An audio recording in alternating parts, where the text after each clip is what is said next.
우리 다 같이 새로 번역된 사도신경으로 우리의 신앙을 하나님께 고백하겠습니다. 나는 전능하신 아버지 하나님 천지의 창조주를 믿습니다. 나는 그의 유일하신 아들 우리 주 예수 그리스도를 믿습니다.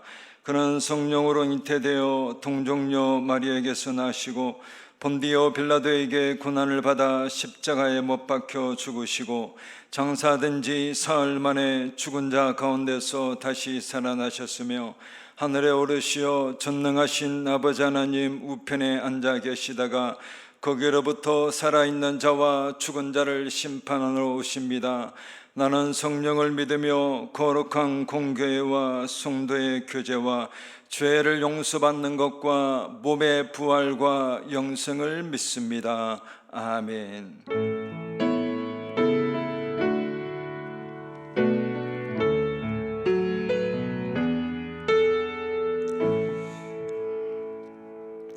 우리 다 같이 찬송가 420장 찬양하시겠습니다.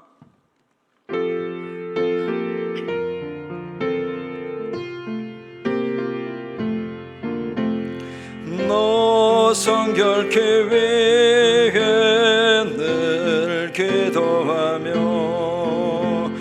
너 주 안에 있어 늘 성경 보고 온 형제들 함께 늘 사이면서 일하기 전마다 너 기도하라. 너 성결케 위해 내 머리 숙여 천밀에 계신 내 주께 빌라. 주사귀어 살면 주 닮으리니 널 보는 이마다 주 생각하리. 너 성결케 위해 주 따라가고 일 다급하여도 당황치 말고 참 즐거울 때나 또 슬플 때나 너 주님만 믿고 늘 따라가라. 너 성결케 위해 늘 기도하며 내 소원을 주께 다 맡기어라. 너 성령을 받아 주 섬겨 살며 저 천국에 가서 더 잘 섬기리. 아멘. 교회 소식은 한 가지만 전해드리겠습니다. 오늘 새벽 기도부터 모든 예배는 공식적인 예배는 온라인 예배로 바뀌게 되었습니다. 여러분들 참조하시고 기대해 주시고 또 적극적으로 협조해 주시고 또 하나님께 기도하며 나가는 우리 모두가 되기를 바랍니다. 오늘 하나님께서 우리에게 주시는 말씀은 구약 성경 창세기 35장의 말씀입니다. 구약 53쪽 창세기 35장 1절에서 15절까지의 말씀입니다. 창세기 35장 1절에서 15절의 말씀을 제가 봉독해 드리겠습니다. 하나님이 야곱에게 이르시되 일어나 베델로 올라가서 거기 거주하며 네가 네 형 에서의 낯을 피하여 도망하던 때에 네게 나타났던 하나님께 거기서 제단을 쌓으라 하신지라. 야곱이 이에 자기 집안 사람과 자기와 함께한 모든 자에게 이르되 너희 중에 있는 이방 신상들을 버리고 자신을 정결하게 하고 너희들의 의복을 바꾸어 입어라. 우리가 일어나 베델로 올라가자. 내 환난 날에 내게 응답하시며 내가 가는 길에서 나와 함께 하신 하나님께 내가 거기서 제단을 쌓으려 하노라 하매, 그들이 자기 손에 있는 모든 이방 신상들과 자기 귀에 있는 귀고리들을 야곱에게 주는지라. 야곱이 그것들을 세겜 근처 상수리 나무 아래에 묻고 그들이 떠났으나 하나님이 그 사면 고을들로 크게 두려워하게 하셨으므로 야곱의 아들들을 추격하는 자가 없었더라. 야곱과 그와 함께한 모든 사람이 가나안 땅 루스 곧 베델에 이르고 그가 거기서 제단을 쌓고 그곳을 엘베델이라 불렀으니 이는 그의 형의 낯을 피할 때에 하나님이 거기서 그에게 나타나셨음이더라.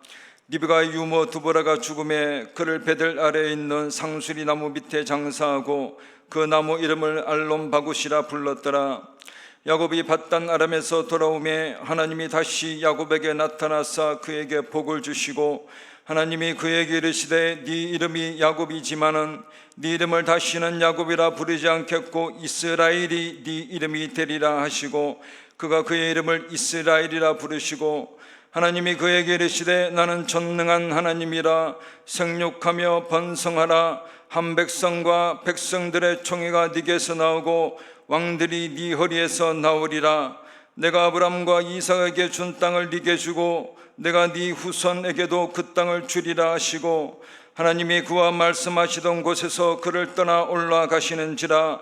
야곱이 하나님이 자기와 말씀하시던 곳에 기둥 곧 돌기둥을 세우고 그 위에 전제물을 붓고 또 그 위에 기름을 붓고 하나님이 자기와 말씀하시던 곳의 이름을 베델이라 불렀더라. 아멘.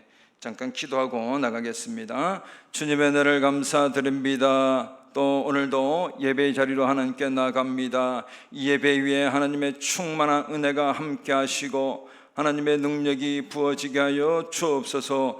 함께 모든 예배 드리는 10년들 가운데 성령께서 그 마음을 주장하여 주시고 감동시켜 주시고 충만한 은혜로 채워 주옵소서. 감사하고 우리 주 예수 그리스도의 이름으로 기도하옵나이다. 아멘.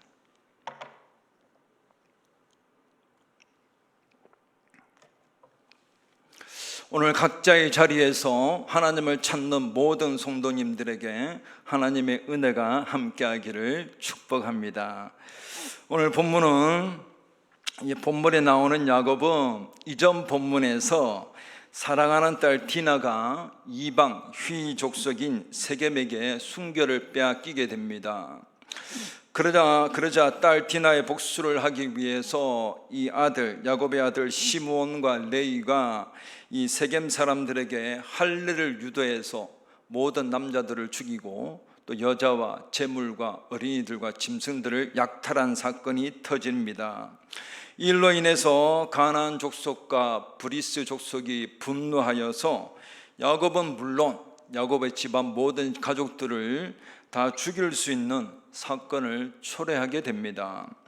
야곱의 생애 중 가장 큰 위기의 순간이라고 볼 수 있습니다. 그런데 이때에 본문 1절에 하나님이 야곱에게 나타나셔서 말씀합니다. 일어나 베델로 올라가서 거기 거주하며 네가 네 형 에사의 낯을 피하여 도망하던 때에 네게 나타났던 하나님께 거기서 제단을 쌓으라 라고 말씀을 합니다. 본문의 야곱은 자신의 딸 디나가 이방인에게 겁탈을 당하고 그리고 자신의 아들 시므온과 레위가 복수의 칼로 세겜의 모든 남자들을 다 죽이고 재물과 모든 여자아이들을 약탈했습니다. 이 모든 일로 야곱은 두려움과 초조함으로 마음이 무너지는 상태였습니다. 그리고 더 이상 세겜에서도 살 수도 없을 뿐더러 또한 도망하다가 세겜 족속에게 죽임을 당할 수 있는 위기였습니다. 그런데 바로 그 순간 하나님께서 야곱에게 나타나서 베델로 올라갈 것을 말씀합니다. 그래서 베델에 거주하여 베델에서 네 하나님께 제단을 쌓으라 라고 말씀을 합니다. 그런데 야곱이 현재 거주하고 있는 것은 베델이 아니라 세겜이란 지방입니다. 그러면 세겜에 거주하여 세겜에서 하나님께 제단을 쌓으면 안 되는 것일까요?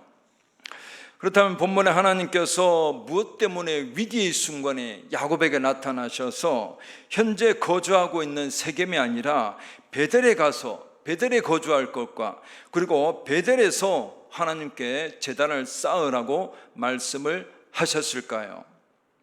우리가 본문에서 알 수 있는 것은 바로 처음의 은혜를 회복하기 위해서입니다.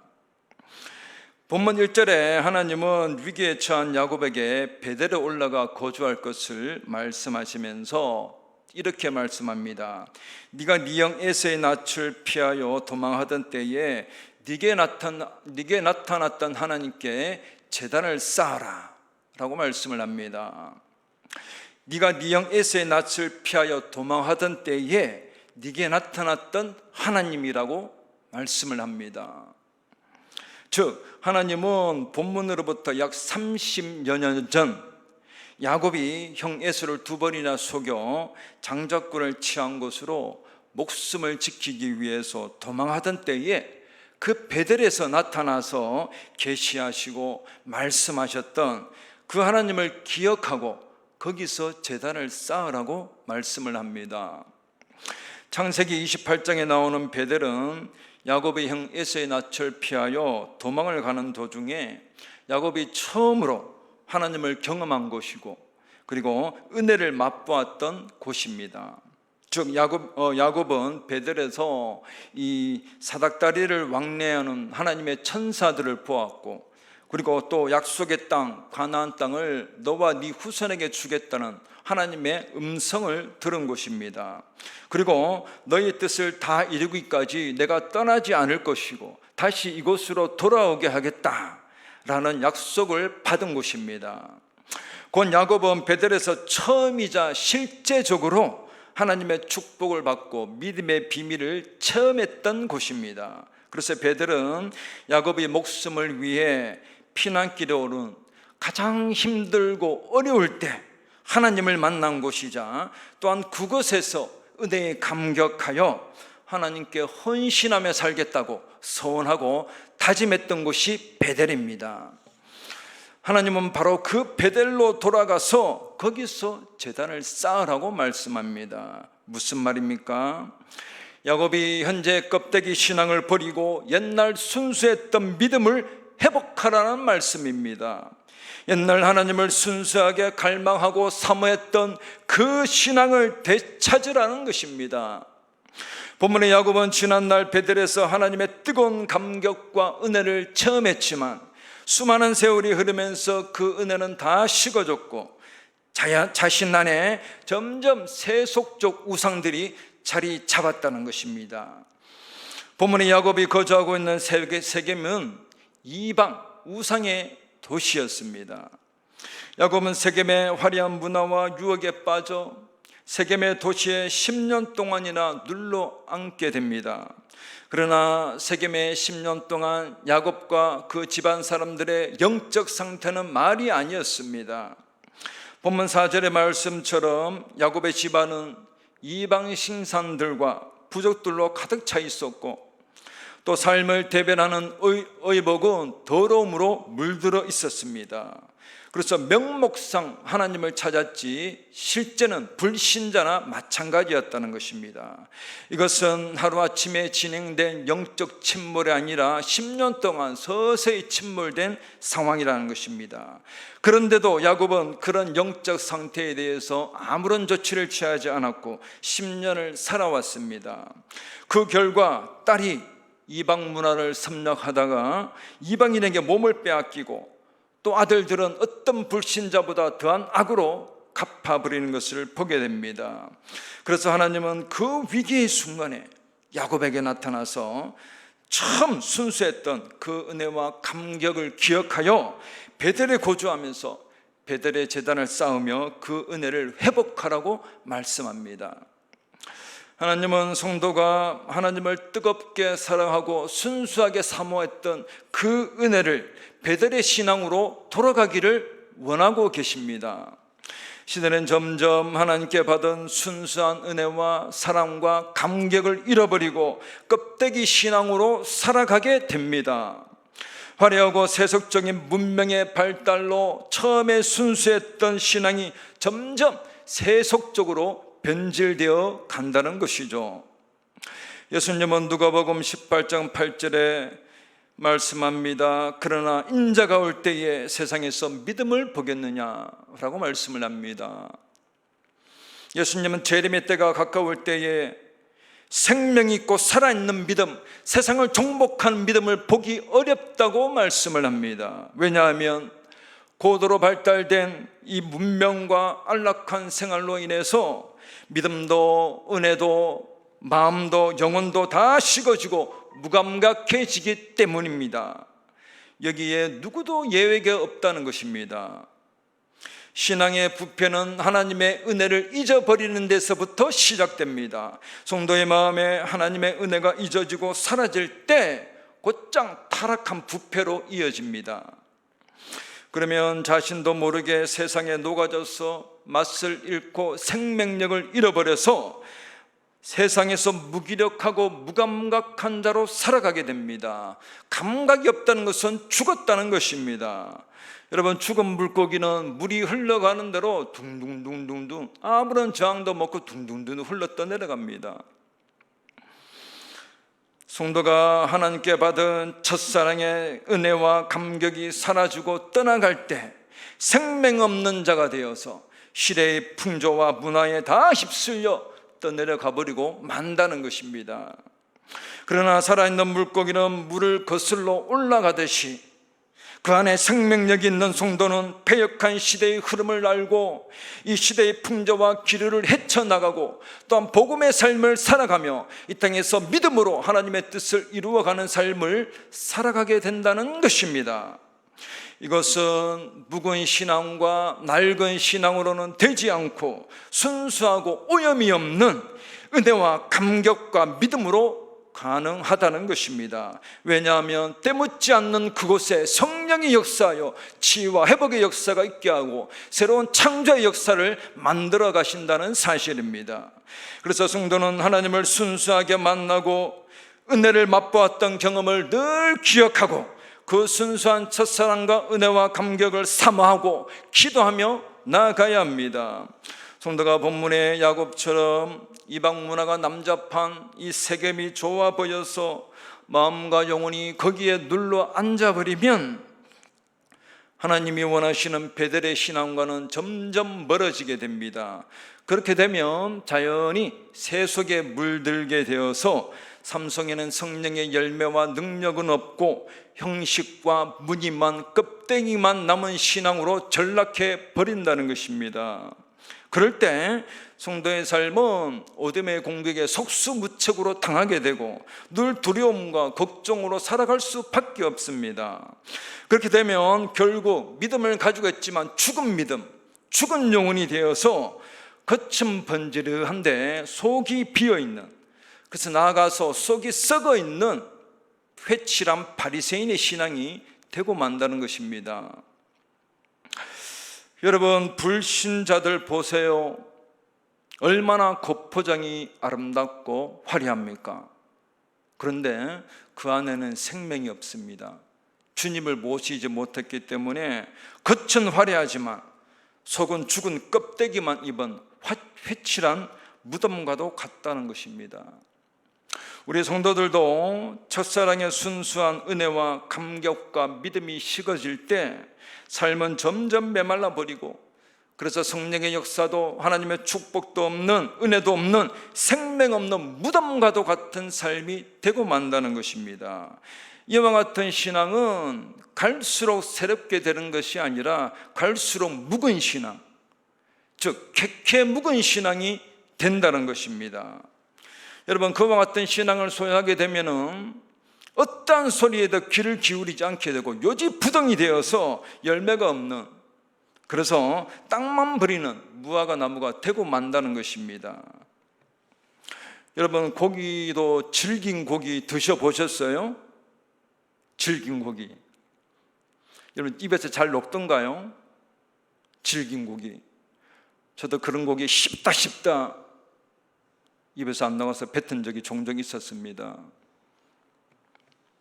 캐캐 묵은 신앙은 아무리 하나님의 말씀을 선포하고 건면해도 요지부동하여 순종도 감격도 기쁨도 없는 그저 신앙의 연수만 채우고 살아간다는 것입니다. 그렇게 되면 예수님도 그런 사람을 소화 못 시켜서 뱉어버릴 수 있다는 것입니다. 요한계시록 2장 4절에 예수님은 에베소 교회에 이렇게 말씀을 합니다. 그러나 너를 책망할 것이 있나니 너의 처음 사랑을 버렸느니라 라고 말씀을 합니다. 에베소 교회는 주님이 보시기에 칭찬받을 만한 일을 많이 했습니다. 곧 하나님을 위해서 행위면에서나 그리고 하나님의 일을 하느라고 수고를 많이 했습니다.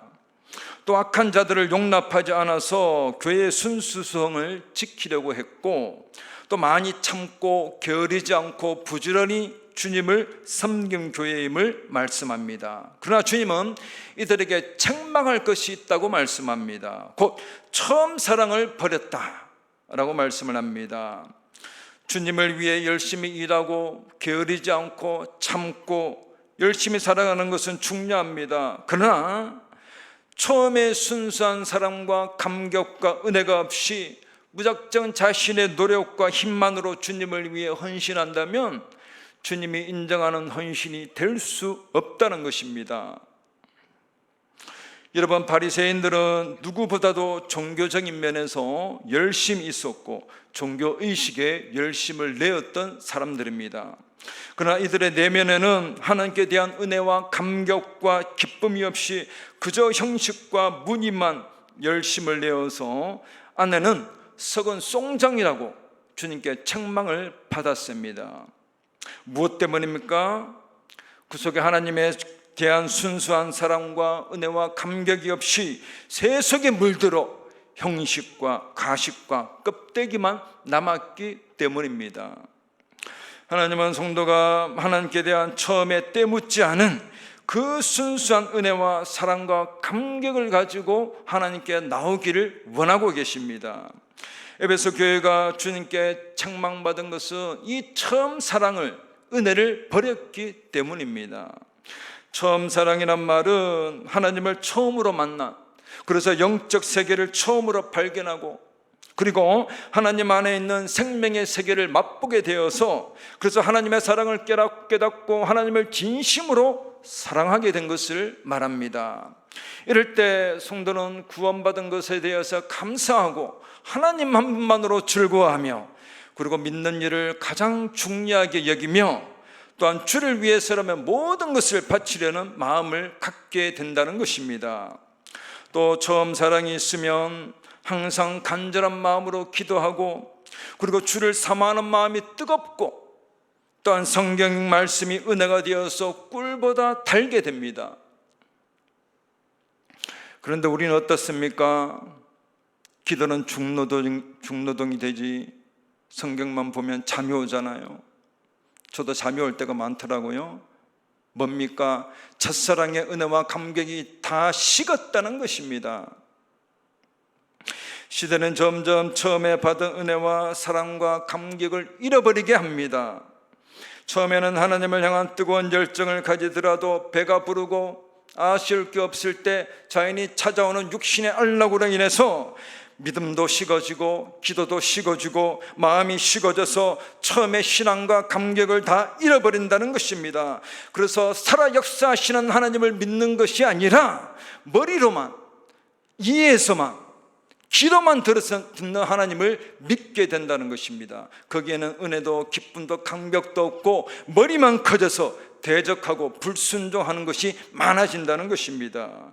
그렇게 되면 거천 번지르한데 그 속에 생명과 은혜가 빠져버린 곧 속빈 강정이 되어버린다는 것입니다. 여러분, 사람이 골이 비면 어떻게 되는 줄 아세요? 사람이 골이 비면 어떻게 되는지 아세요? 어떻게 될까요? 골 빈 사람이 됩니다. 여러분, 골이 빈 사람이 바르게 살아갈 수 있을까요? 우리 안에 생명과 은혜와 감격이 다 떠나버리면 텅 빈 집이 되어서 귀신의 공격에 속수무책 당하게 되고 메말라 버리고 회칠한 무덤과도 같은 삶이 되고 만다는 것입니다. 그러면 점점 하나님의 진노 아래 놓이게 된다는 것입니다. 무엇 때문입니까? 처음에 순수하고 감격했던 그 은혜와 사랑이 사라졌기 때문입니다. 그 처음에 은혜와 사랑이 사라지면 그 속에는 반드시 세상에 혼합던 낡은 포도주가 차게 되고, 그것이 점점 찰 때 하나님의 진노도 쌓이게 된다는 사실입니다. 그러므로 성도는 세속에 물들지 않고 때 묻지 않은 그 처음의 신앙을 기억하고 그 신앙으로 돌아가기를 기도하고 몸과 마음을 돌이켜야 합니다. 기도와 말씀으로, 또한 사모함과 순정함으로 시대를 감당하고 살아가야 합니다.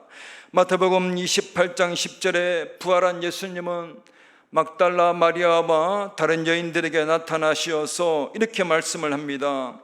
무서워하지 말라. 가서 내 형제들에게 갈릴리로 가라 하라. 거기서 나를 보리라 라고 말씀을 합니다.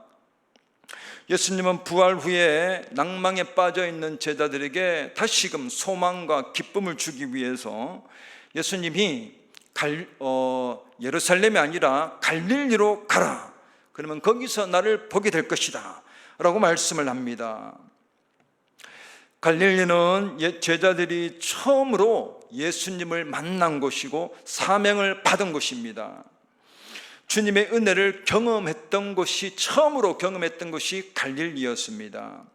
예수님의 수제자였던 베드로도 갈릴리 호숫가에서 밤새 고기 한 마리를 잡지 못했지만 주님의 말씀에 의지하여 고기가 그물에 가득한 이적을 체험하고 자신이 죄인임을 고백하고 예수님을 주로 시인했던 곳이 갈릴리였습니다. 또한 후에 초대교회의 기둥 같은 일꾼이었던 야고보와 사도 요한도 자신의 생계 수단인 배와 그물을 다 버리고 주님을 쫓은 곳이 갈릴리였습니다. 또한 갈릴리는 요한복음 21장에 부활하신 예수님께서 시리에 빠져 있던 7 제자들이 갈릴리 바닷가에서 밤새 아무것도 잡지 못했을 때 그물을 배 오른편에 던지가여 만선의 기쁨을 주셨던 것이고, 그리고 허기진 제자들에게 손수 아침을 조반을 지어서 먹여주셨던 것이 갈릴리였습니다. 또 거기서 낭망에 빠져있던 베드로에게 3번이나 내 양을 먹이라는 말씀으로 다시금 사명을 주시고 은혜를 회복시켜 주셨던 것이 갈릴리였습니다. 예수님은 그 갈릴리에서 부활의 주님을 볼 것이라고 말씀합니다. 무슨 말입니까?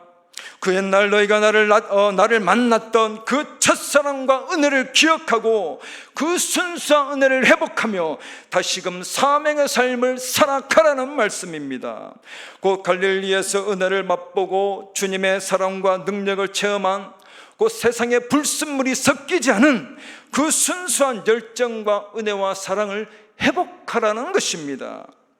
즉 너희가 모든 것을 버리고 주님을 쫓았던 것처럼 다시 한번 그 열정과 은혜와 사랑으로 나를 쫓아오라는 것입니다. 오늘 성도는 주님을 순수하게 따랐던 그 은혜를 기억하고 사모하고 기도하며 나아가야 합니다. 혼합되지 않고 찌꺼기가 섞이지 않은 처음의 은혜와 사랑과 그 감격을 회복해야 합니다. 하나님이 원하시는 신앙, 곧 무기력하고 형식만 남고 껍데기만 남은 세겜의 신앙이 아니라 첫사랑의 감격이 있고 은혜가 있고 사랑이 있던 그 베드로의 신앙으로 돌아가야 합니다. 이 주님의 순수한 사랑과 은혜와 열정이 부어질 때 성도는 타락한 시대에도 세속에 물들지 않게 되고 하나님이 공급하시는 은혜 가운데 활력 있고 생명력이 있는 삶을 살아감으로 승리자로 살아갈 수 있게 됩니다. 오늘 이와 같은 은혜가 우리 모두에게 있기를 주님의 이름으로 축복합니다.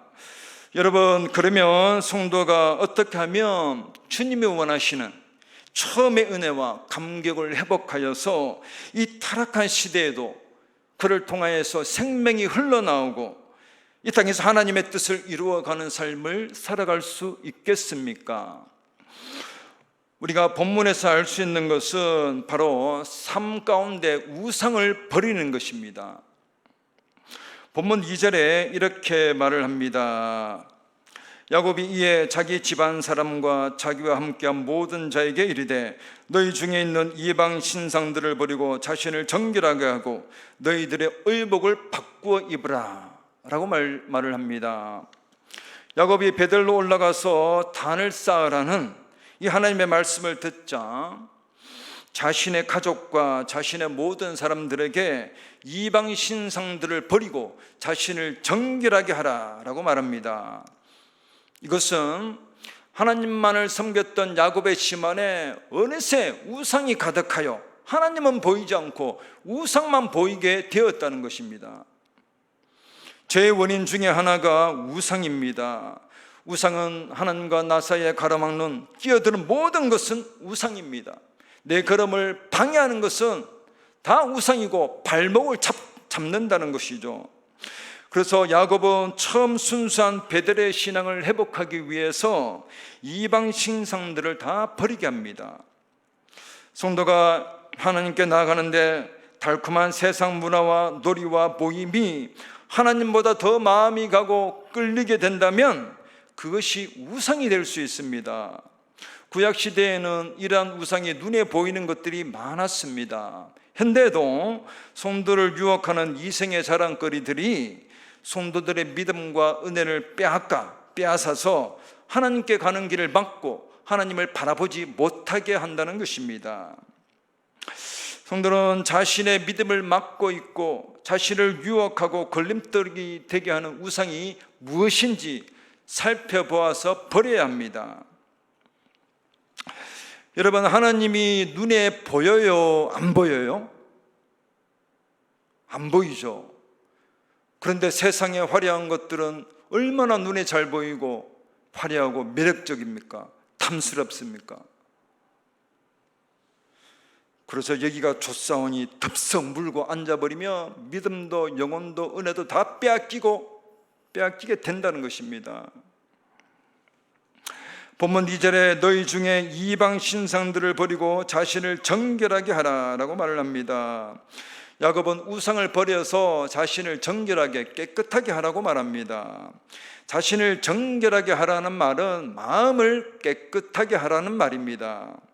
야곱은 그동안 선한 양심을 따라 살지 않고 수단과 방법을 가리지 않고 인간적인 욕심과 유익만을 따라 살아왔습니다. 그러나 이제 그 마음에 있는 모든 욕심과 거짓을 버리고 깨끗한 심령을 가지라는 것입니다. 그래야 베델로 올라갈 수 있다는 것입니다. 성도는 성도의 심령을 더럽게 하고 오염되게 할 수 있는 이 요소들을 버려야 합니다. 그것이 물질이든 정욕이든 탐심이든 무엇이든지 기도로 버리고 회개해서 버리고 순종해서 버려야 합니다. 그래서 심령을 정결케 해야 합니다. 그렇지 않으면 주님이 원하시는 베델의 신앙으로 올라갈 수 없다는 것입니다. 그 모든 것들이 우리의 발목을 잡고 있기 때문에 올라가지를 못합니다. 그리고 본문 2절 하반절에 너희들의 의복을 바꾸어 입으라 라고 말을 합니다. 의복은 행위를 말합니다. 그래서 거짓되고 우상에 물든 이방인의 풍속과 또한 습관을 따라가던 모든 더러운 행위의 옷을 벗어버리라는 것입니다. 야곱이 이렇게 겉과 속의 우상을 벗어버리고 정결케 하기로 결단하자 그에게 어떤 일이 일어납니까? 본문 3절에 하나님은 야곱에게 약 30년 전 야곱이 베델에서 처음으로 하나님을 만난 처음의 신앙을 기억하게 하고 회상하게 하십니다. 그래서 베델의 은혜를 사모하게 하시고 그 순수한 베델의 은혜를 회복케 하시기 위해 모든 우상들을 버리고 정결케 하시는 것을 보게 됩니다. 요한계시록 2장 5절에 예수님은 첫사랑을 잃어버린 에베소 교인들에게 이렇게 말씀을 합니다. 그러므로 어디서 떨어졌는지를 생각하고 회개하고 처음 행위를 가지라 라고 말씀을 합니다. 즉 첫사랑이 어디서 떨어졌고 식어졌는지 생각하고 회개해서 처음에 순수한 그 행위를 가지라는 것입니다. 만일 그리하지 아니하고 회개하지 아니하면 내가 네게 가서 네 촛대를 그 자리에서 옮기겠다고 말씀을 합니다. 촛대를 옮긴다는 것은 개인은 물론 교회에서 영적 생명의 역사가 떠난다는 것입니다. 교회에서 영적 생명의 역사가 떠나게 되면 예배당 건물이 아무리 훌륭하고 교인들이 아무리 많이 모여도 그것은 성령의 역사가 사라진 죽은 교회입니다. 그렇게 되면 성도가 아무리 주님을 위해 열심을 내도 열매가 없고 생명력이 없게 된다는 것입니다. 그러므로 성도는 성도의 마음과 삶에 깊숙이 자리 잡고 있는 그 우상들과 세속의 찌꺼기들을 회개하여 버리고 정결케 해야 합니다. 화려한 문명과 세속에 녹아져 있는 이 마음과 영혼의 녹을 회개하고 제거해야 합니다. 그럴 때 베델의 신앙을 소유하게 되어서 세상의 풍조와 타락한 시대를 헤쳐나가서 승리하는 삶을 살아갈 수 있습니다. 오늘 성도의 마음과 삶에 자리 잡은 세속적인 우상들이 무엇인지 살펴보고 기억하고 회개하여 버림으로 베델의 신앙이 회복되어지고 타락한 시대를 감당하는 은혜가 우리 모두에게 있기를 축복합니다. 그러면 여러분, 성도가 세속의 우상들을 회개하고 버릴 때, 곧 순수한 베델의 신앙을 회복할 때 하나님께서 우리에게 어떤 은혜를 주십니까? 본문에서 알 수 있는 것은 바로 자신과 후손들에게 복을 주시는 것을 알 수 있습니다. 본문 9절에 하나님께서 우상을 버리고 몸과 마음을 새롭게 순수한 베델의 신앙을 회복한 야곱에게 다시 나타나셔서 복을 주셨다고 말씀합니다.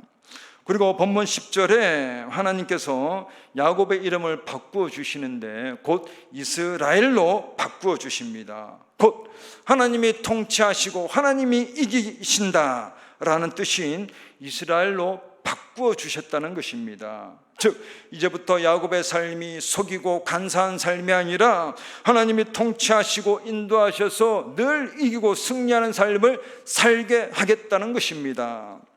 그리고 본문 11절에 후손들의 복을 약속하시는데 곧 생육하고 번성하여 수많은 왕들과 지도자들이 야곱의 후손에서 나올 것을 말씀합니다. 또 본문 12절에 하나님의 약속한 젖과 꿀이 흐르는 가나안 땅을 자신은 물론 후손들에게도 기업이 되게 할 것을 말씀합니다.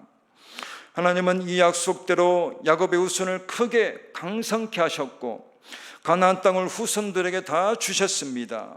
그리고 궁극적인 약속은 야곱의 후손 중에서 그리스도가 나서 그리스도로 말미암아 구원받는 자가 많아지고 그리고 그들에게 신령한 가나안 곧 하나님의 나라를 기업으로 다 주셨다는 사실입니다. 무엇 때문입니까?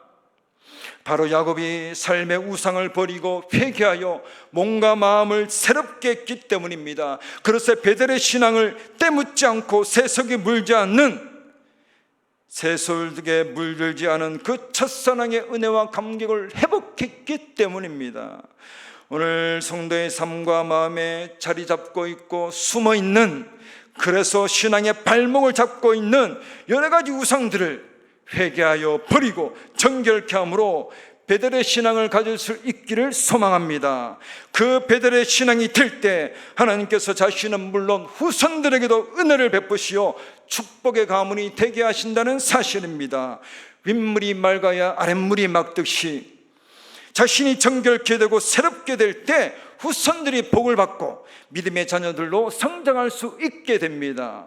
오늘 성도의 삶이 본문의 야곱과 같이 삶의 세속적인 요소와 우상들이 무엇인지 기억하고 회개하여 버림으로 하나님이 기뻐하시는 순수한 베델의 신앙을 소유함으로 자신은 물론 후손들이 복을 받아 자자손손 믿음의 가문, 축복의 가문을 이어가는 은혜가 우리 모두에게 있기를 주님의 이름으로 축복합니다. 우리 잠깐 찬송가 302장 우리 찬송하고 또 들은 말씀을 잠깐 기도하며 나가겠습니다. 찬송가 302장입니다.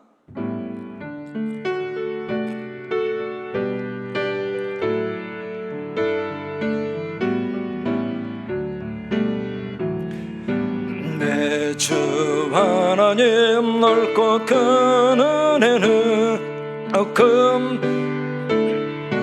다 모고 다초를 걸러 깊은 데로 저 한가운데 가보라.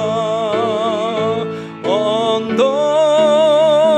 떠나서 창밖에 배 띄워 내 주 예수 은혜의 바다로 내 맘껏 져가라. 왜 너 인생은 언제나 거기서 저 큰 바다 물결 보고 그 빛 모르는 깊은 바다 속을 한번 헤아려 안 보나. 언덕을 떠나서 창밖에 배 띄워 내 주 예수 은혜의 바다로 내 맘껏 져가라. 마른 사람이 얕은 물가에서 저 큰 바다 가려다가 찰싹거리는 작은 파도 보고 마음 약하여 못 가네. 언덕을 떠나서 창밖에 배 띄워 내 주 예수 은혜의 바다로 내 맘껏 져가라. 자고 가거라 이제 곧 가거라 저 큰 은혜 바다 향해. 자고 내 너를 저 깊은 데로 가라. 막막한 바다로 언덕을 떠나서 창밖에 배 띄워 내 주 예수 은혜의 바다로 내 맘껏 져가라. 잠깐 기도하겠습니다. 주님, 시대는 점점 화려한 문명과 세속의 문화로 인해서 우리의 믿음과 영혼과 영혼이 녹이 슬어가고 변질되어 가고 있습니다. 순수한 베들의 신앙은 사라지고 어느새 화려하고 껍데기와 무늬만 남은 생명이 없는 세겜과 같은 신앙이 되어버렸습니다. 그곳에는 성령의 역사도 하나님의 은혜와 축복도 없는 생명 없는 무덤과도 같은 삶이라는 것을 압니다.